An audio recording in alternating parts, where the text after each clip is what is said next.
benvenuti a questo incontro con Noir Festival in anteprima. Oggi abbiamo il piacere di salutare un grandissimo autore cinese che vive in America, Qiu Xiaolong.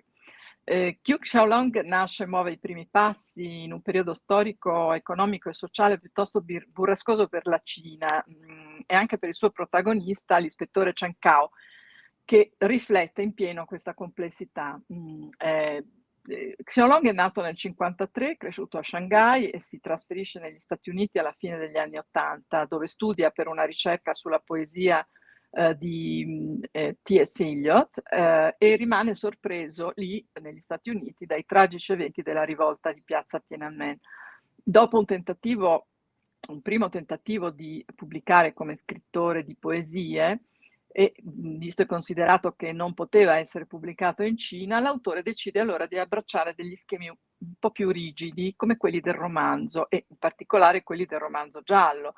Nello schema di omicidio, indagine e risoluzione del caso, lui trova una maggiore facilità di scrittura. Ecco che quindi diventa giallista. Diventa giallista naturalmente con lo scopo di usare il giallo per raccontare la sua cultura e il suo paese, con il quale mantiene ancora, nonostante la lontananza, uno stretto rapporto, e soprattutto con la città di Shanghai, che fa da sfondo ed è coprotagonista a tutti i suoi romanzi.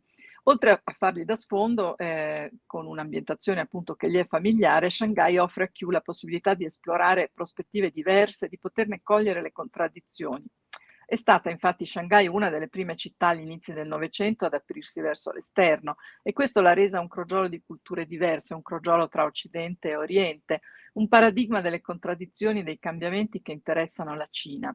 L'ispettore Chen diventa quindi la lente di ingrandimento con cui Qiu riesce a portare a termine questo processo, ma allo stesso tempo il rapido sviluppo della città lo destabilizza, gli provoca sentimenti contrastanti. Nei romanzi di Qiu appare sempre sullo sfondo il percorso storico, economico e anche sociopolitico intrapreso dalla Cina, il cui culmine è rappresentato dalla rivoluzione culturale.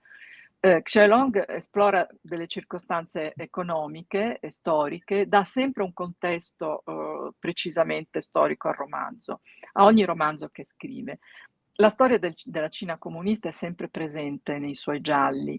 Per esempio citiamo la misteriosa morte del compagno Guan e Quando il rosso è nero, ecco, dove vengono svelate le tragiche conseguenze della rivoluzione culturale. Nella ragazza che ballava per Mao analizza la piaga della corruzione amministrativa, nelle lacrime del lago Tiai il problema dell'inquinamento. Chen si muove in questo mondo corrotto della burocrazia di cui fa parte e cerca di smascherarlo.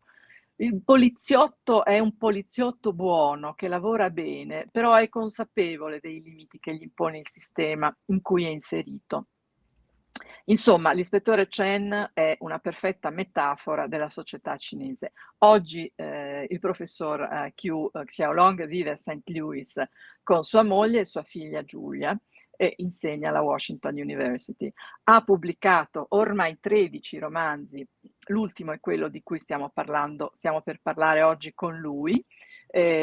Sono tutti scritti in inglese e sono stati tradotti in 19 lingue, tra cui svedese, giapponese, ebraico e naturalmente il nostro italiano. Ha venduto in tutto il mondo più di 2 milioni di copie.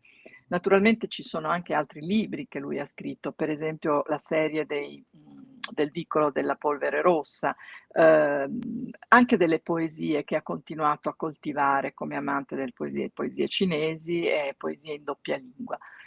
A fine settembre è uscito per Marsilio, che ha pubblicato in Italia tutti i casi dell'ispettore Chen, abbiamo detto 13 con questo, è uscito l'ultimo, il tredicesimo, che in italiano si intitola Il dossier Wuhan ed è in inglese Love and Murder in the Time of Covid, e naturalmente capiamo subito che si tratta appunto del racconto della grande e tragica epidemia che è appena passata e soprattutto della disastrosa politica cinese per affrontarla. Quindi parliamo di questo con l'autore che è qui con noi e che è il benvenuto, e prima di parlare del romanzo però vorrei che lui ci raccontasse proprio chi è questo suo personaggio, l'ispettore Chen. So, welcome, Mr. Qiu Thank you, Xiaolong. Marina. Yeah, thank you for your comprehensive, detailed introduction. I don't think Thank you I for have to introduce myself anymore. Not of course, but thank you for being with us. I hope that sooner or later it will be our pleasure to host you in person in Milan during the festival. For now, we have to talk on video, and thank you for your time, first of all. And first of all, I want to ask you, the first question will be, let us know who is Inspector Chen, and who and what inspired you to outline this character. About inspection, my theory is still evolving one. So let's first say the general. Chen is a cop trying to make a difference by working within the party system. But he finds it increasingly difficult to do so. Like in book number 1, he is still idealistic and optimistic about the future of China's reform. But in book number 13, the last book, hopefully not the last book, okay, the latest book, he is much disillusioned. And he also finds himself the first time he had to fight against the system in a way. Now, about the people or things that inspire the character in inspection, I think a number of people, a number of factors can be mentioned, but I choose to maybe just mention 2. One is I had a good friend. Like me, he majored in English literature. But for a college graduate in the mid-1980s, he could not and did not have to apply for a job. He had to accept whatever position the government assigned him, regardless of his own interest. So he becomes an unwilling cop, like Inspector Chen, right in the beginning. He is assigned to the work in the Shanghai Police Bureau. And my friend also told me a lot about his work. And his English major is used for basically for sparring activities. So he's not happy. And but with the release of my inspection book, I had to cut my connection with him because I did not want to bring my friend into trouble, political trouble, especially he is a party member.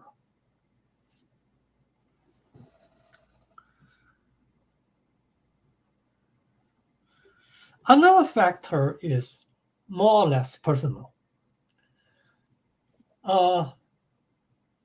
In 1989, after my involvement in supporting the students on Tiananmen Square, I was told a book, my own poetry book, I had already read the proof could not be published. And the Shanghai police came to my home in Shanghai, give me a warning. So I knew it was out of the question for me to go back to China those years. And in fact, I did not go back for 7 or 8 years.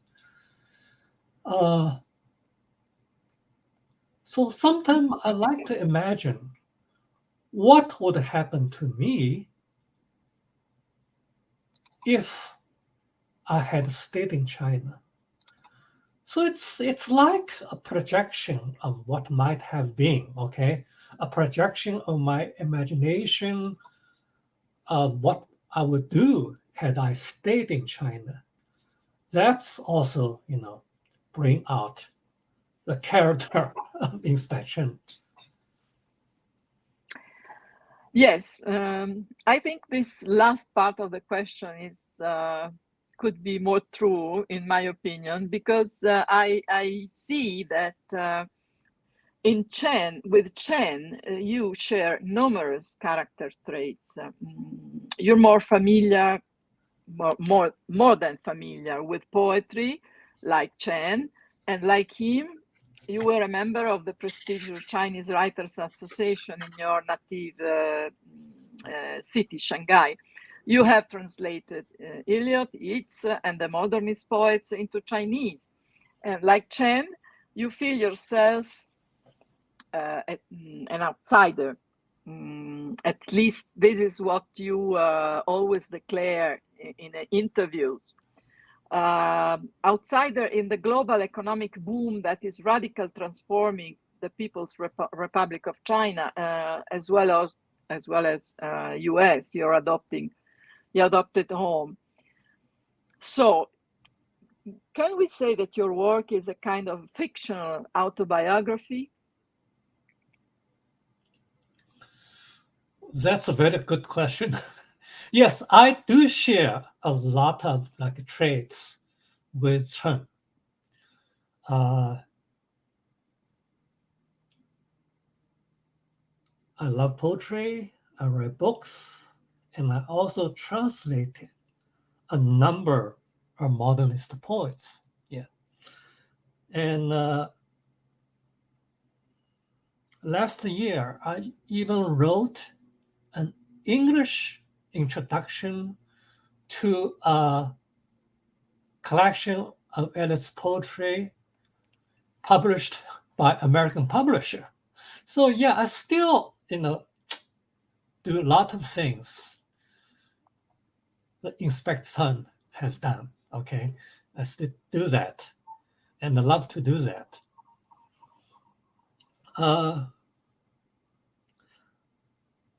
But I have never been a party member myself, and never have been a cop either.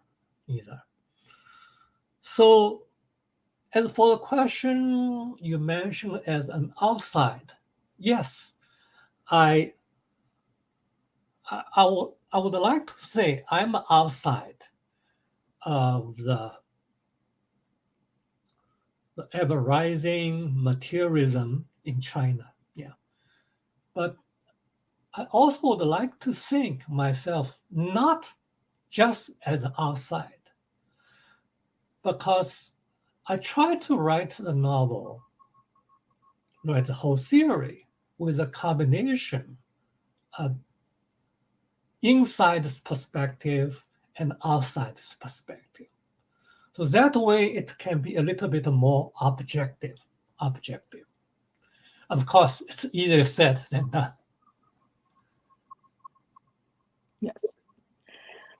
Yes, it is. But are you, by chance, also a true gourmet? Because, or a little gourmet? Because gourmet, it's a French word for a lover of good food.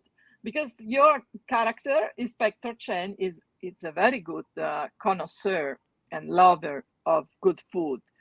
I was joking, but not totally joke, because we, fan of the crime writing, could recognize maybe in this aspect of the character a very famous also detective who loved a lot good cooking, whose name is Nero Wolfe. It's the protagonist of the American writer Rex Stout. Could have been possible inspiration. I think when I start writing the inspection theory, I have not read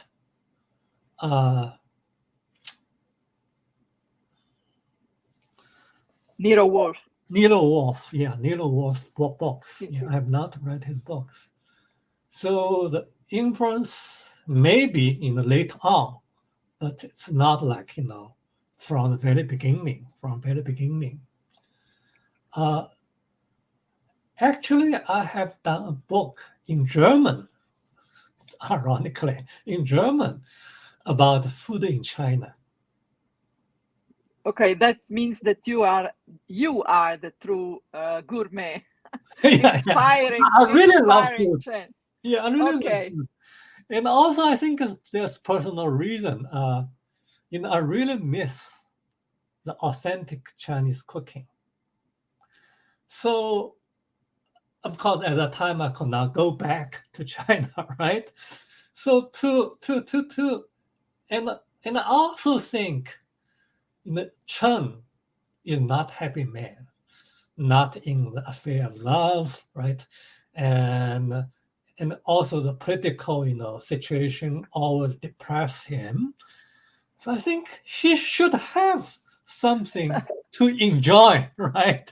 Okay. So that's like a compensation, and a compensation to me too, because I was hungry for food as well.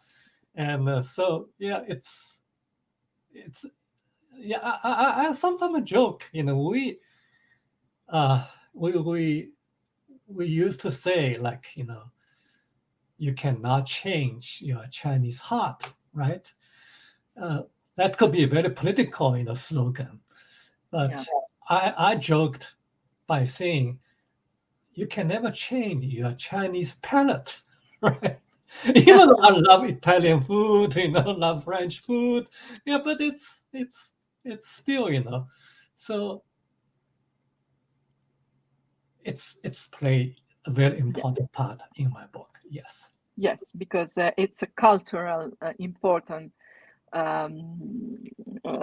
testimony of China. So also it's very large, largely known in all over the world. So everybody knows at least the essential of China's cooking. So it's a kind of means of communication between people of different culture, I think. Anyway, there is another aspect of this character, fictional character, as a detective, which we can compare to the most famous characters, like Marlowe by Raymond Chandler, or Mickey Spillane's Mike Hammer. Your character belongs more to Marlowe than Mike Hammer. I mean, his masculinity is not, and his relationship with the female world is not violent. Is not in opposition. It's very kind, and the female world is very important in your work. In all your novels, is very present, and also the female characters are very, very well outlined, and they are very important. Is it true? Yeah, I agree with you. And for me, definitely Chen is more like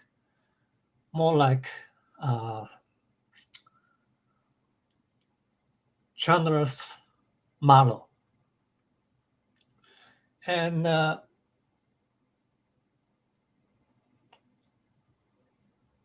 I would also like mention another fictional character. That's Casablanca's Rick. Yes. Yeah, and in fact, one of my book, Don't Cry Thai Lake, I think in Italian version like Tear of Thai Lake or something like that. Yes. Yes. Yeah. I really, it's not a parody, but it's also like imitation of, especially at the end of my book. It's really close, to the ending of Casablanca. I mean, Rick is cynical, right, in his way, but he's also an idealist in his way, right? And he still wants to fight, not give up totally. And he also has a sober realization that as a small potato, what he can do is limited, right? So Exactly. it's a lot of echo I found and in the movie. And in fact, I think why I wrote the Don't Cry Thai Lake, I watched the movie again and again for several times. So it's really kind of empathy, between the characters. Yeah. Play it again, Sam. Humphrey Bogart says to the pianist in the famous scene of Casablanca. Well, let's talk about this book, which we in Italy now have the chance to read. Il dossier Wuhan, Love and Murder. Yes. Mm-hmm. In the time of COVID. Well, it's clear. Everybody can understand what is the subject of the book and why did you decide to write as a Chinese person. But tell me, because the Italian title is the Wuhan dossier, which I think it's maybe more convenient to this story because the dossier, the Wuhan dossier, is very important. The dossier, the Wuhan file, is very important in this story. Can you tell a little bit without revealing the solving the mystery which is in the book? Can you tell me something about this Wuhan file? What it is and how it was, why it was so important for you? Yes. The book, in a sense, consists of two parts. One part is what really happened in China in Wuhan. Okay. And another part is inspection's work under the zero COVID policy in China, in Shanghai. He works investigating Shanghai. Yeah. Now, the timeline is the COVID broke out first in Wuhan, very close to a Wuhan lab, and but in Shanghai, almost 2 years later, it develops into the most horrible part of the disaster. that's basically or mainly caused by the zero COVID policy.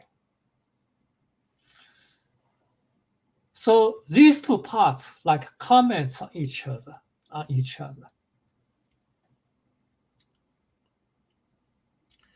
Now, what made me decide to write this book, it's a painful decision because no Chinese writer in China can write anything about it. They're not in position to do that. I'm not blaming them, okay? But I happen to be in a position to write something about it, right? Because I write in English and I don't have to worry about the censorship, in China. And I don't have to worry that much about the net cops in China, right? I believe it's my responsibility to write something.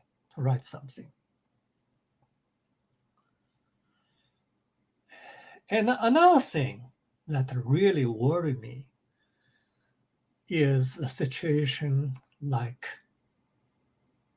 George Orwell's 1984. In fact, it's even worse. With the help of modern technology, right?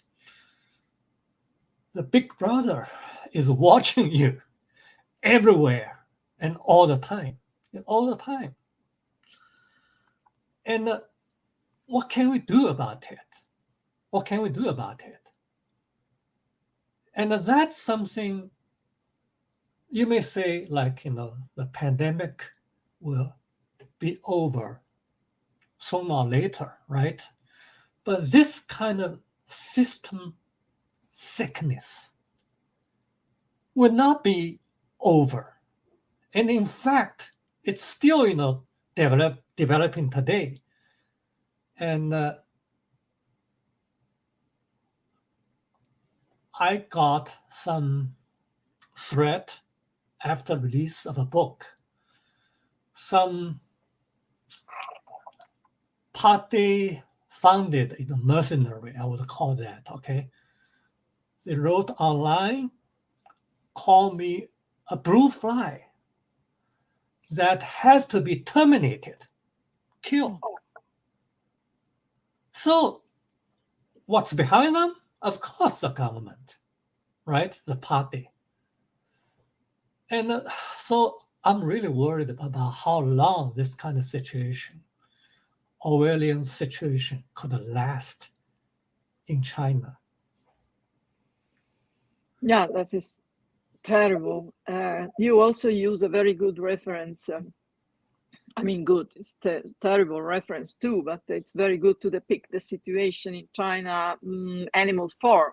Oh, yeah. And to describe this full China's zero COVID policy, which actually killed so many people, innocent people, which have been not killed by the virus, but by the government. And also T.S. Eliot's reference to a wasted land is very effective to describe China during the pandemic. So it was,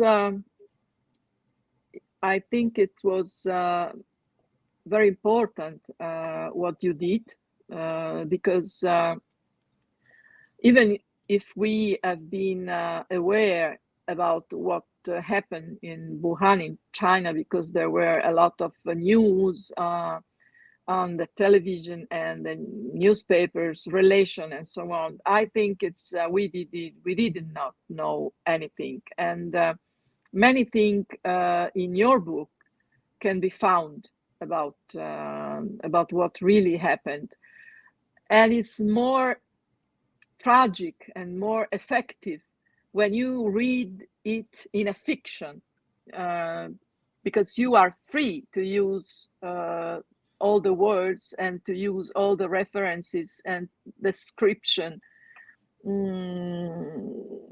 You are not obliged to be a journalist, but you are an artist, and we know that art can go deeper than reportage sometimes. So it was very important for me to read your book, not only as a fan of crime novel, but because of the things you were describing, the tragical situation of the people dying because not of the virus, but because of the fullness of the politics in China. So thank you very much for this work and for keeping on writing this and feeling your as a mission. Thank you for telling me this. It means a lot to me. It means a lot to me. I can imagine. Yes. Can we? Yes. No. Please say. Yes, I also mentioned, George Orwell's Animal Farm in the book, and the emperor, the real emperor, is really trying to cover up, the whole disaster. One example I can give you, there's young Dr. Li Wenliang in Wuhan. Just because he mentioned in the WeChat message that something like SARS is spreading out in the hospital, he was called to the police bureau, wrote a guilty plea, and persecuted to death. Yeah. And so in the emperor's logic, you people are just like pigs in a pigsty, right? Don't squeak, don't make trouble. Even the possible has to be spun into the impossible, right? So only in that, you may go on with your pig's life. That's it. So that's horrible. That's horrible. And yes, my book trying to deal with something more than covered in the media, not media in China, but media elsewhere, right? Because you're right, because as a writer, I can write more in detail, more vividly, rather than a textbook or something. So that's what I try to do. That's what I try to do. Again, thank you. No, thank you, because you also, even if you have chosen a frame, very rigid frame, and sometimes historian of literature or literary critics despise crime writing, considering the crime novel as a B series, a B kind of literature. I don't think at all this is true, because what is important in the crime literature is that you have a strong connection with reality and what is going on in society and around you. So it's very important, this link with the reality. But in the same time, the use of rigid structure give you a lot of freedom, paradoxically, because you're not concerned about the structure, but you are free to express or your feeling and items in the characters and so on, so on. We know everybody who loves crime literature knows very well about this. But let's talk about a lighter side of the novel. We're talking about the tragedy, but there is also, as in the English title, murder, but also love. And in this situation, Inspector Chen has got a lot of troubles, because with love is a very difficult relation.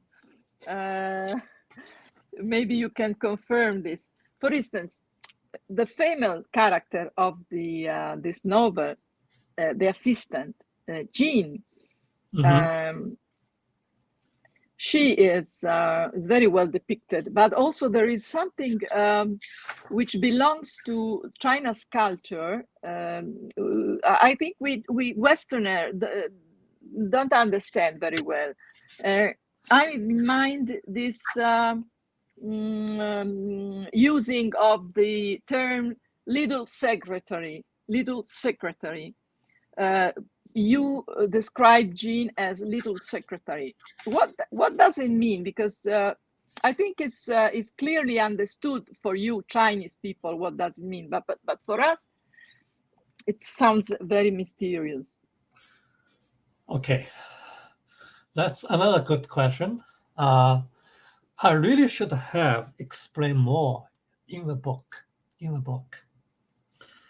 Now, nowadays, in Chinese society, the high-ranking party officials usually have a young, pretty, sexy girl working as their secretaries. Now, it's open secret what it means in the Chinese language. The literal translation would be 小秘, little secretary. It's not just about age difference, right? It's more than that. Because of that, a new Chinese word came into being. It's called sextary.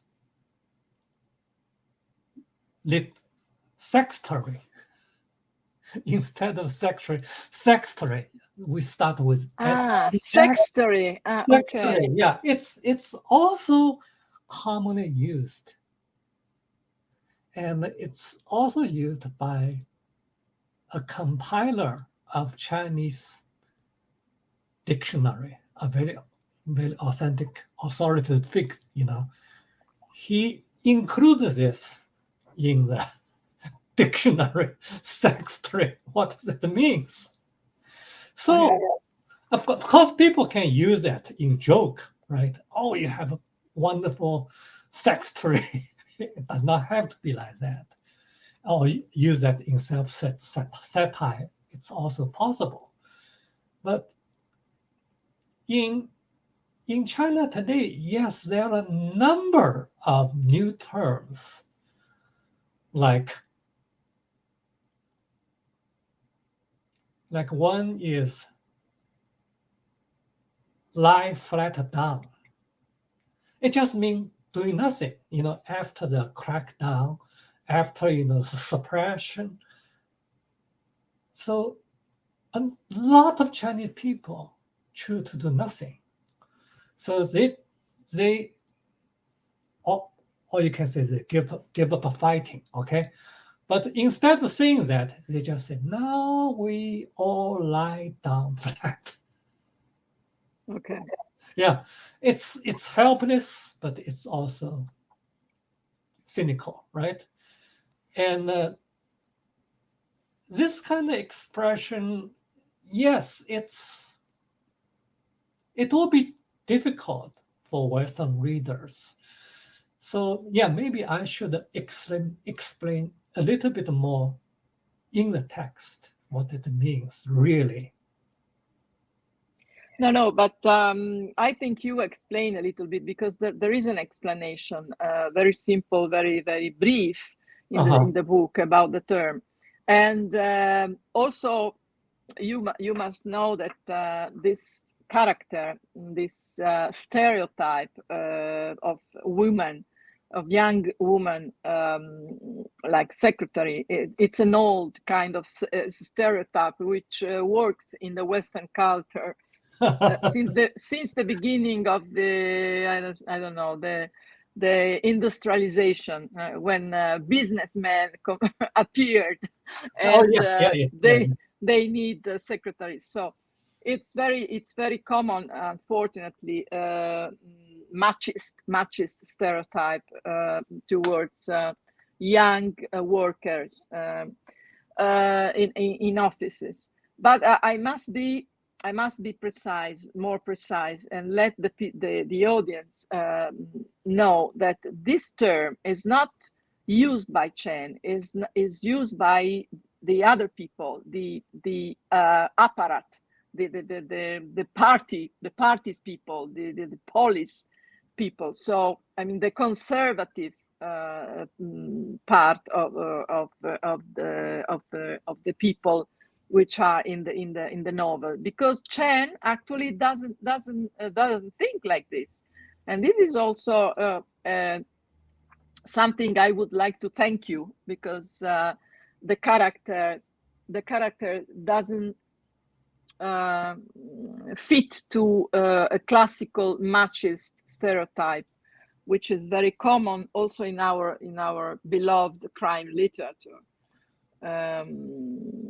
So thank you for this consideration. Also, the sweetness, which I'm not sure, the sweetness of he expressed towards the secretary. I'm not sure. Just depends on the difference of age between them. But maybe it also depends from his character, his main character. He is a kind of man who I can imagine would be never violent, never aggressive, or never disrespectful towards a woman. I hope so, at least. Yeah, in the book, he really take it into serious consideration, because he is a man often in danger. And he certainly does not want to bring Jing into trouble because of his sake. And he's, of course, also vulnerable in his way, right? So often he does things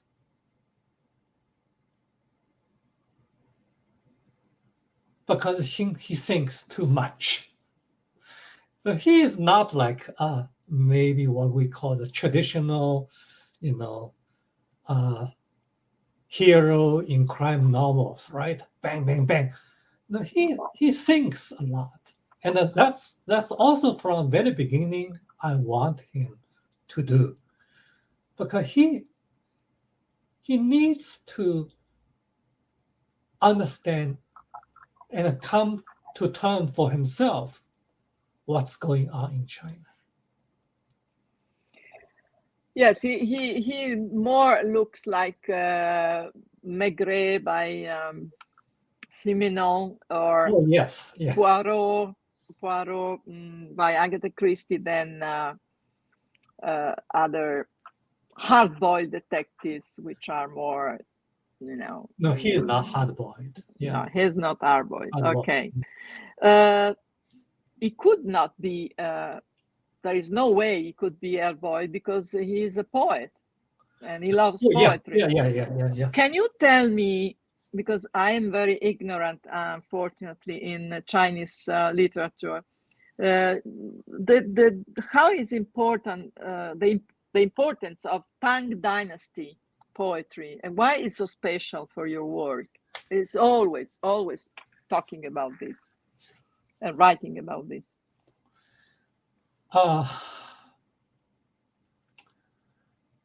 Tang Dynasty poetry marks the peak of Chinese literature, classical Chinese literature.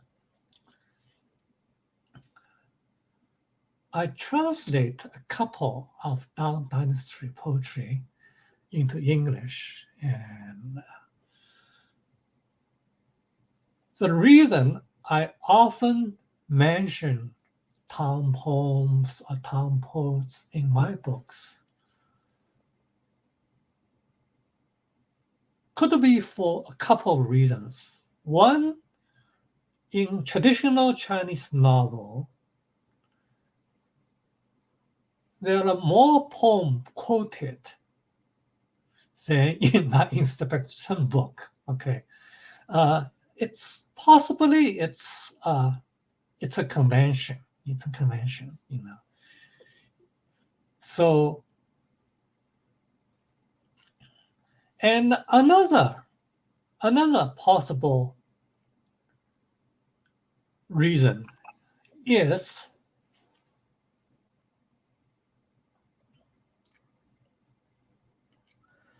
that,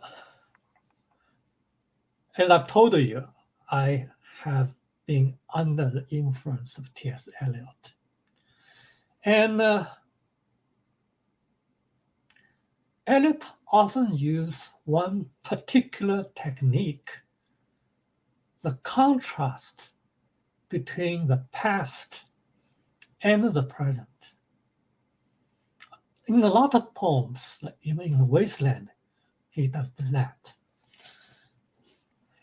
And for me, in the Tang Dynasty poetry, at least the poets can express themselves rather freely, right? But not now. So a lot of contrast between the past and present. Not always at the expense of the present, right? But at the least, you have some grasp of a historical perspective here.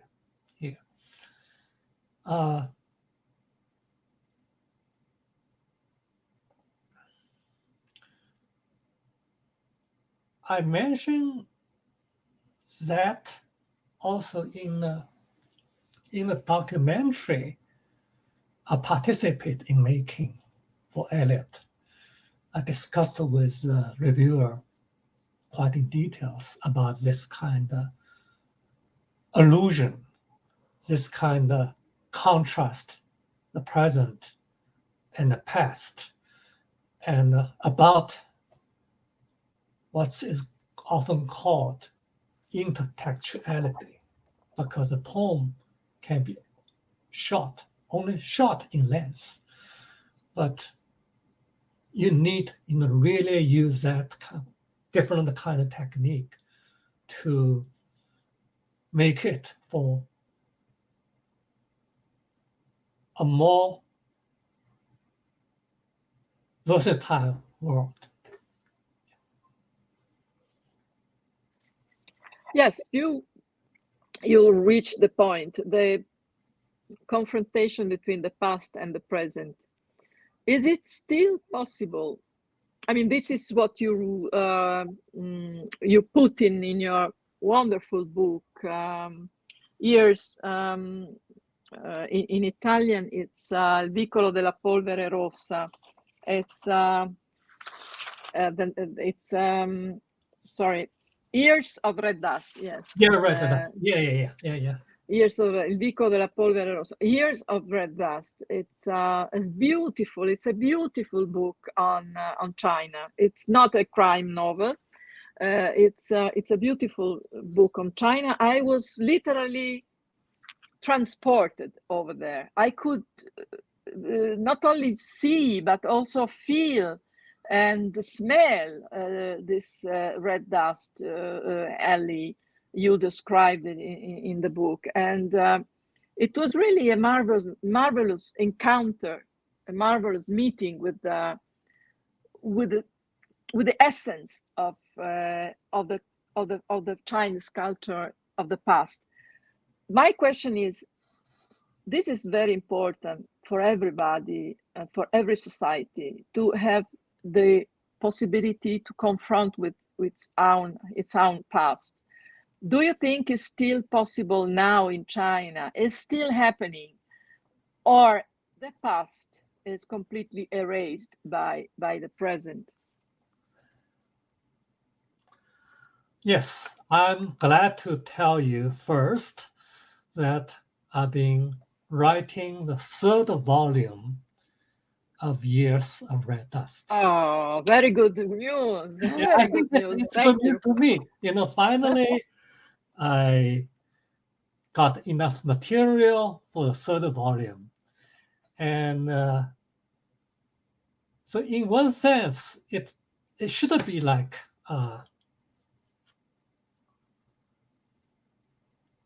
history through fiction, right? A history of Chinese culture, past culture, through the fiction. Now, your question is also a good one, whether this kind of past has already been totally erased, right? Yeah. Yes and no, I'm sad to say. Because in my new Red Year Dust of Years of Red Dust book, the lane, or the alley, Red Dust Lane itself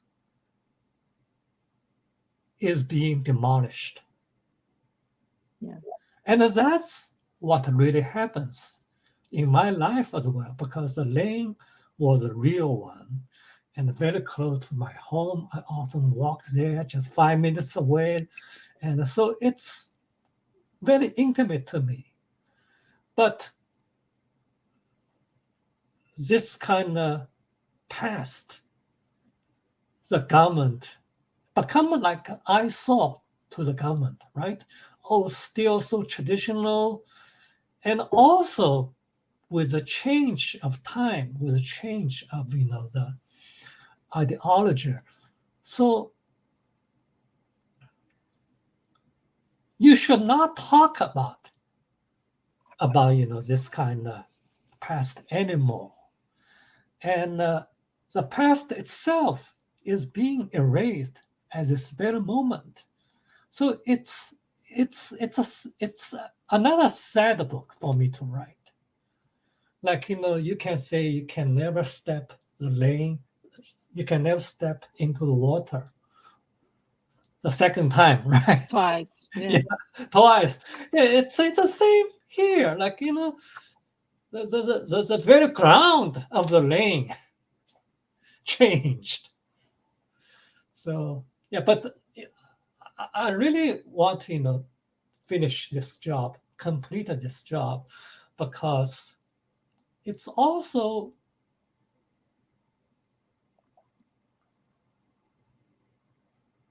when we talk about things in China, we often say, oh yeah, to understand things in China, you should start from very beginning.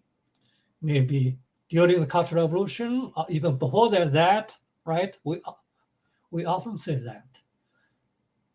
So, but in detective stories, often you just focus on one case, just maybe a week or 10 days, right, for the investigation. So you of course you can use flashback, but it's it's not that good to use flashback all the time. So Years of Red Dust gave me the opportunity to tell how things come to that in the history of China. So Yeah. it will be fun to read in the inspection book and the year rest together. Yes, I think all your Italian fans, they did it because Marsilio fortunately published both of them, the Chen stories and just one of the two already published years of 2 year the Red rest. Dust, yeah. Yes, 2 year yes, Red we have been, they translated only one. But maybe they will translate the second one or the third one. You are preparing, maybe. The last question would be, because I have many questions, of course, still, but we are running out of time.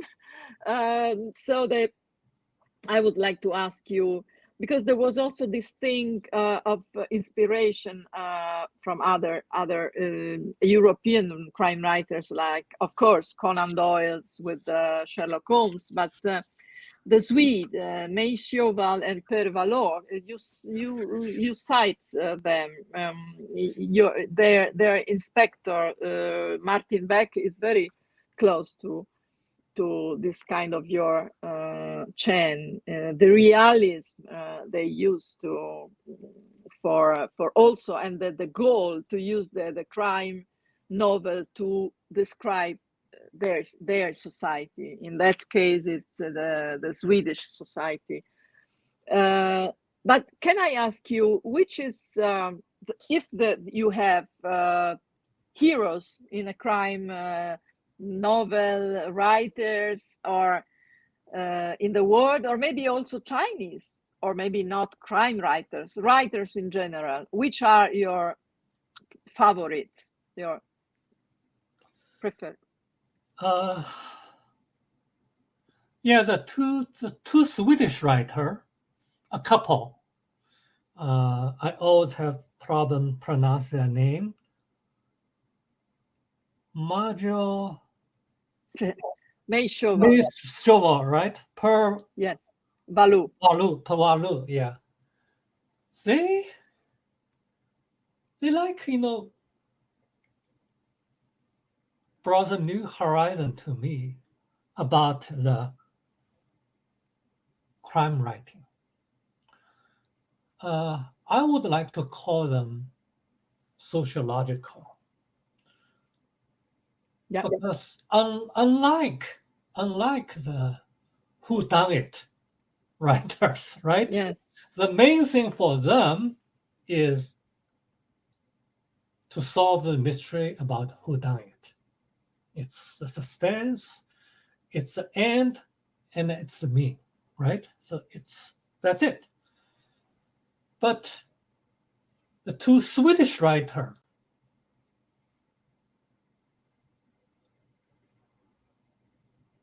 they're different.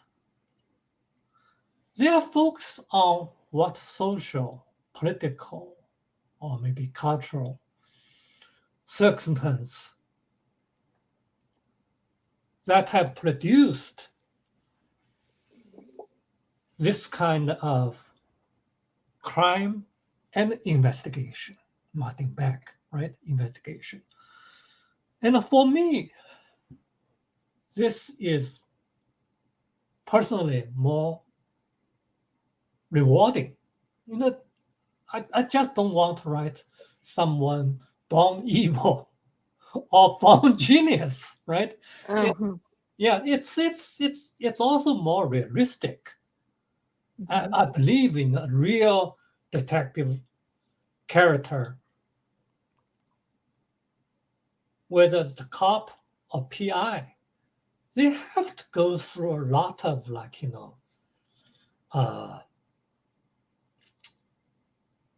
lot of failure before they finally solve it. Yeah. So in one sense, you can even say they're kind of anti-hero rather than a hero, a traditional hero, right? like Sherlock Holmes, like he could see immediately what's the trouble, right? No, it's not like that. It's not like that. No, so they really give me a lot of inspirations. So I should do the sociological way too. Okay. Now, for other writers that really inspire me, I would mention a lot of them, of course. I don't mention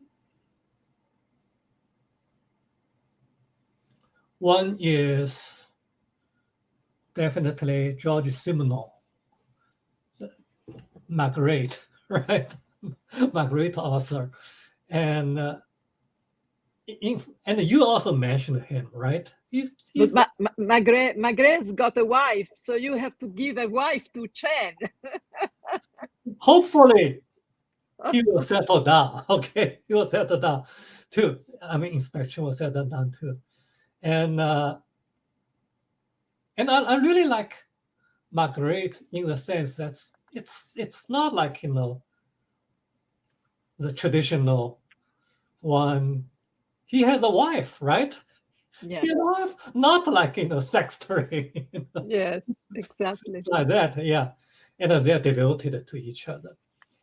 And he is also very observant.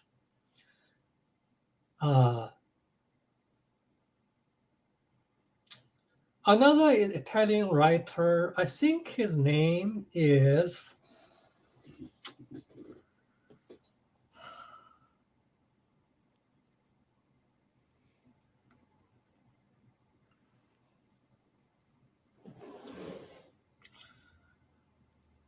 Colin Dexter, Inspector Morse, the author of Inspector. Yes. Yeah. Yes. It's an American. Yeah. Yeah. He is also one try to think from the cultural, historical perspective, right? Even though he may not be exactly, you know, sociological. And he is also, because of his literature background, you know, often thinks, you know, like a writer. Yeah. And an Italian one I also liked very much is, maybe I pronounce your name wrong, Andrea Camilleri. Yes. Yes. He's wonderful, wonderful. He is wonderful. He has been our friend for many years. He came twice to the festival and also got the major prize we give for life achievement, named after Raymond Chandler. Oh, wow. Yeah. He was very, very, very, very much popular in Italy, very beloved from millions of people in Italy. Yeah. Yeah. I really love his book. And in one point, I think he passed away several years ago. But in one point, somebody suggested that I should like join a panel with him. But for some reason, it did not work out. But it would be really, really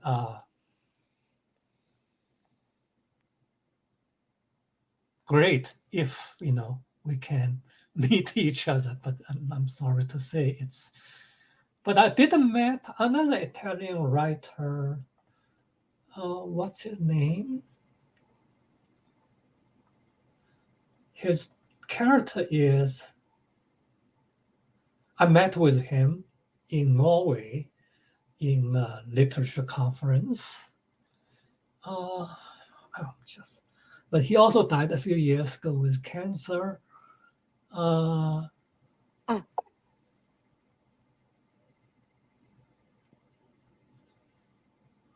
Maybe I can't also. Anyway, it's also a well-known Italian author, and I also expect him I admire him very much because I remember what he said to me. He's much more famous than I, of course, And but he said to me in our talk at the very beginning, today I want to talk your book, not my book, because you are relatively young and new. Oh, hold on. Let me take one thing so I can tell you the name. Okay, just 1 minute. Yeah.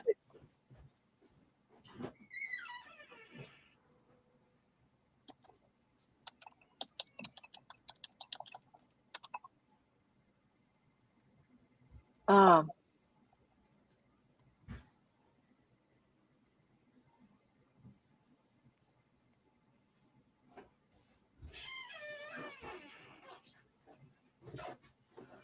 It can be Giorgio Faletti.